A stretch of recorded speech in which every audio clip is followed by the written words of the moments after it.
ಭಯಕ್ಕೆ ಮದ್ದಾಗಬಹುದು. ಆದರೆ ಕ್ಯಾನ್ಸರ್ಗೆ ಚಿಕಿತ್ಸೆ ಇಲ್ಲ. ವಿಳಂಬವೇ ಕುತ್ತು. ಜಾಗೃತರಾಗಿ ಕ್ಯಾನ್ಸರ್ ತಪಾಸಣೆ ಮಾಡಿಸಿ. ಸಂಪರ್ಕಿಸಿ ನಂಜಪ್ಪ ಲೈಫ್ ಕೇರ್, ಗಾಡಿಕೊಪ್ಪ, ಸಾಗರ ರಸ್ತೆ, ಶಿವಮೊಗ್ಗ. 0818226730. ನಂಜಪ್ಪ ಹಾಸ್ಪಿಟಲ್ಸ್, ಮಾಕನೂರು ಬಸಪ್ಪ ರಸ್ತೆ, ದಾವಣಗೆರೆ. 081922601111.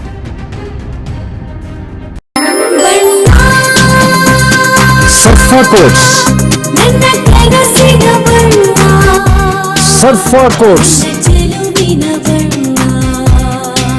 ಸರ್ಫಾ ಕೋಟ್ಸ್ ರವರ ಸುದೀರ್ಘ ಬಾಳಿಕೆಯ ಸುಂದರವೂ ಆದ ಜಲಾಧಾರಿತ ಪರಿಸರ ಸ್ನೇಹಿ ಪೇಂಟ್ಗಳನ್ನೇ ಬಳಸಿ. Sarfa luxury emulsion paint, odourless, low ವಿವೋಸಿ,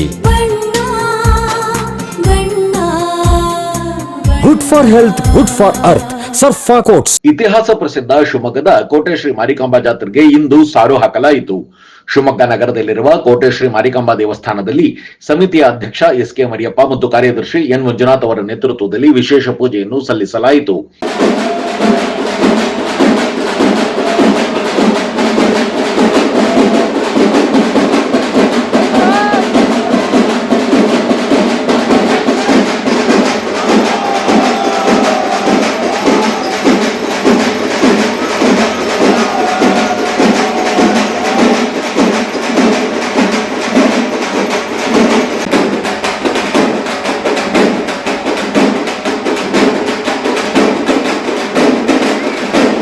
ಆನಂತರ ದೇವಸ್ಥಾನದ ಆವರಣದಲ್ಲಿ ಡಂಗುರ ಬಾರಿಸಿ ಮಾರಿ ಜಾತ್ರೆ ಫೆಬ್ರವರಿ 24ರಿಂದ ಫೆಬ್ರವರಿ 28ರವರೆಗೆ ನಡೆಯಲಿದ್ದು, ಜಾತ್ರೆ ಮುಗಿಯುವವರೆಗೂ ಯಾರೂ ಶುಭ ಸಮಾರಂಭ ಮಾಡದಂತೆ ಹಾಗೂ ಎಲ್ಲಿಗೆ ಹೋದರೂ ರಾತ್ರಿಯ ಒಳಗಾಗಿ ಮನೆ ಸೇರಿಕೊಳ್ಳುವ ಸಂಪ್ರದಾಯವನ್ನು ಹೇಳುವ ಮೂಲಕ ಸಮಿತಿಯ ಕಾರ್ಯದರ್ಶಿ ಎನ್. ಮಂಜುನಾಥ್ ಶಿವಮೊಗ್ಗ ನಗರದ ಜನತೆಗೆ ಸಾರು ಹಾಕಿದರು. ಆಟೋಗಳಲ್ಲಿ ಮೈಕ್ ಅಳವಡಿಸಿ ಶಿವಮೊಗ್ಗ ನಗರದ ಮೂಲೆ ಮೂಲೆ ತಲುಪುವಂತೆ ಸಾರು ಹಾಕಿಸಲಾಯಿತು. 28ರವರೆಗೆ ನಡೆಯುವಂತ ಮಾರಿ ಜಾತ್ರೆಗೆ ಸಮಿತಿ ವತಿಯಿಂದ ಇವತ್ತು ಸಾರು ಹಾಕ್ತಾ ಇದ್ದೇವೆ. ನಗರದಾದ್ಯಂತ ಎಲ್ಲ ಭಕ್ತರು ಬೆಳಗ್ಗೆ ಇಲ್ಲಿಂದ ಹೋದ್ರೆ ರಾತ್ರಿ ಒಳಗೆ ಮನೆಗೆ ಬರಬೇಕು ಅನ್ನೋದು ಒಂದು ಸಂಪ್ರದಾಯ. ಅದೇ ರೀತಿ ಸಮಿತಿ ಎಲ್ಲರೂ ಸೇರಿ ಮಾರಿಕಾಂಬಾ ಸನ್ನಿಧಿಯಲ್ಲಿ ಸಾರು ಹಾಕ್ತಾ ಇದ್ದೀವಿ. ಗ್ರಾಮೀಣ ಭಾಗದಲ್ಲಿ ಇದಕ್ಕೆ ಅಂಕೆ ಅಂತಾರೆ. ಹಾಗಾಗಿ ನಾವು ಈಗ ಸಾರು ಹಾಕ್ತಾ ಇದ್ದೀವಿ.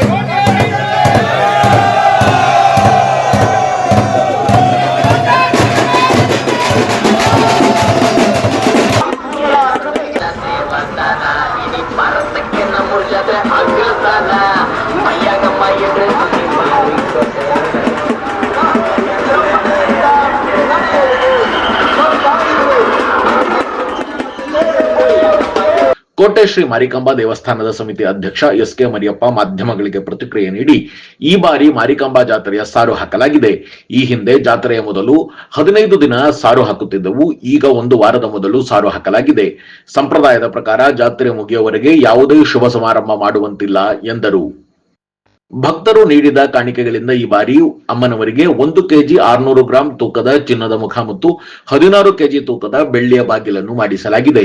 ಗಾಂಧಿ ಬಜಾರ್ನ ಪ್ರವೇಶ ದ್ವಾರದ ಬಳಿ 20 ಅಡಿ ಎತ್ತರದ ಕಾಳಿ ಪ್ರತಿಮೆಯನ್ನು ಅಳವಡಿಸಲಾಗುತ್ತದೆ ಎಂದು ಸಮಿತಿ ಅಧ್ಯಕ್ಷ ಎಸ್.ಕೆ. ಮರಿಯಪ್ಪ ಮಾಹಿತಿ ನೀಡಿದ್ದಾರೆ. ಸಮಿತಿ ಪ್ರಧಾನ ಕಾರ್ಯದರ್ಶಿ ಎನ್. ಮಂಜುನಾಥ್ ರವರು ಮಾರಿ ಜಾತ್ರೆಯ ಸಿದ್ಧತೆಗಳ ಬಗ್ಗೆ ಮಾಹಿತಿ ನೀಡಿದರು. ಒಂದು ಸಣ್ಣ ಬ್ರೇಕ್ ಮುಗಿಸಿ ಎಸ್.ಕೆ. ಮರಿಯಪ್ಪ ಮತ್ತು ಎನ್. ಮಂಜುನಾಥ್ ಏನು ಹೇಳಿದ್ದಾರೆ ಕೇಳೋಣ ಬನ್ನಿ.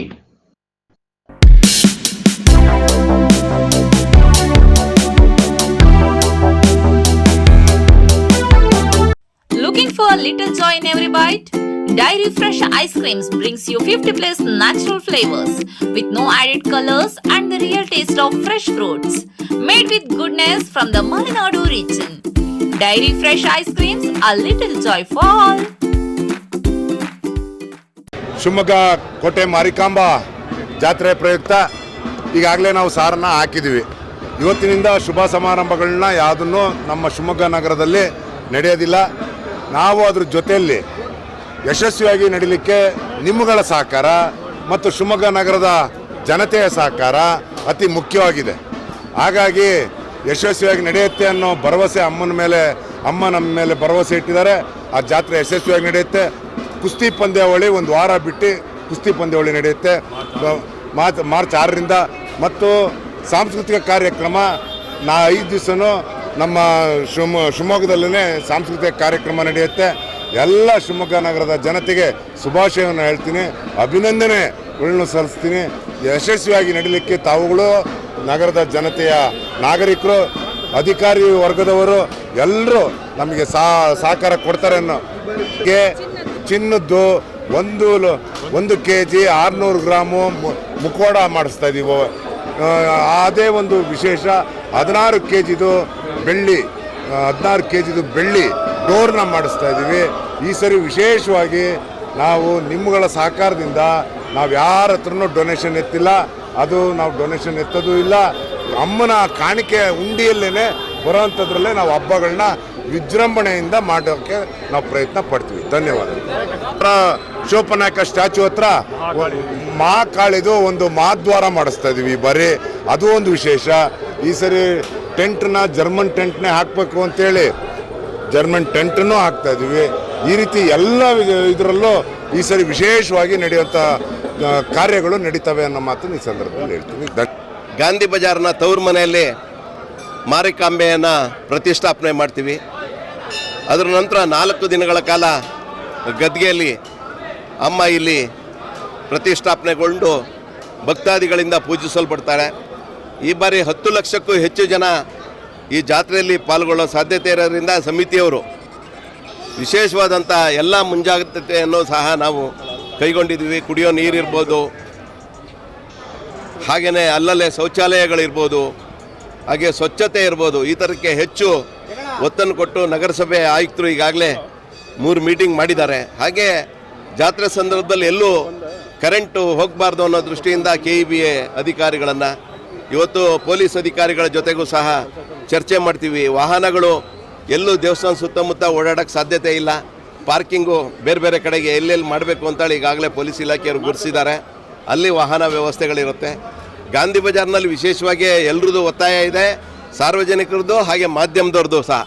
ವಿಶೇಷವಾಗಿ ಅಲ್ಲಿ ಅಡಚಣೆ ಆಗದೇ ಇರೋ ರೀತಿಯಲ್ಲಿ ಹೆಚ್ಚು ಸುಲಲಿತವಾಗಿ ಪೂಜೆ ಆಗಂಗೆ ಹಿರಿಯರಿಗೆ ಮತ್ತು ವಿಕಲಚೇತನರಿಗೆ ಅವಕಾಶ ಕೊಡಿಸ್ಕೊಡ್ಬೇಕು ಅನ್ನೋಂಥದ್ದು, ಅದಕ್ಕೂ ಸಹ ಒತ್ತನ್ನು ಕೊಟ್ಟು ಗಾಂಧಿ ಬಜಾರ್ನಲ್ಲಿ ಎಷ್ಟು ಸಾಲು ಮಾಡಿದ್ರೆ ಅನುಕೂಲ ಆಗುತ್ತೆ, ಇವನ್ನೆಲ್ಲವನ್ನು ಸಹ ಈಗಾಗಲೇ ಸಮಿತಿ ಚರ್ಚೆ ಮಾಡಿದೆ.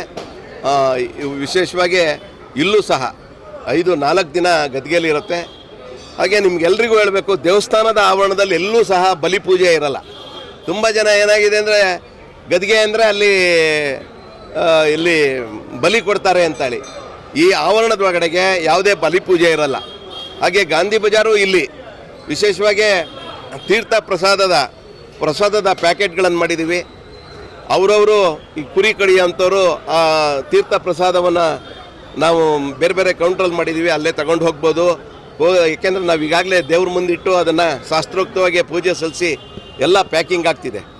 ಅಲ್ಲೇ ಅದು ವಾಸವಿಯ ಯುವಜನ ಸಂಘದವ್ರು ಅದರದ ಜವಾಬ್ದಾರಿನ ತೊಗೊಂಡಿರ್ರೆ. ಹಾಗೆ ಇಲ್ಲಿ ಪ್ರತಿನಿತ್ಯ 4 ದಿನಗಳ ಕಾಲ ಬಂದಂಥ ಭಕ್ತಾದಿಗಳಿಗೆ ಪ್ರಸಾದ ವ್ಯವಸ್ಥೆ ಇರುತ್ತೆ. ಈ ಥರದ್ದೆಲ್ಲ ಕಾರ್ಯಕ್ರಮಗಳನ್ನು ನಾವು ಸಮಿತಿಯ ಅಧ್ಯಕ್ಷರು ಮತ್ತು ಎಲ್ಲ ಪದಾಧಿಕಾರಿಗಳು ಕೂತು ಸಂಪೂರ್ಣ ಚರ್ಚೆ ಮಾಡಿ ಎಲ್ಲೆಲ್ಲಿ ತೊಂದರೆ ಆಗದೆ ಇದ್ದಂಗೆ ನಾವು ಮಾಡಬೇಕು ಅಂತೇಳಿ ಎಲ್ಲ ಮುಂಜಾಗ್ರತೆನ ಈಗಾಗಲೇ ಮಾಡಿದ್ವಿ. ಇವತ್ತಿಂದ ಮತ್ತೆ ನಾವು ಕೂತು ಚರ್ಚೆ ಮಾಡಿ ಏನೇನು ಇರುತ್ತೆ ಅವೆಲ್ಲವನ್ನು ಅನುಷ್ಠಾನಕ್ಕೆ ತರೋಕ್ಕೆ ನಾವು ಪ್ರಯತ್ನ ಮಾಡ್ತೀವಿ.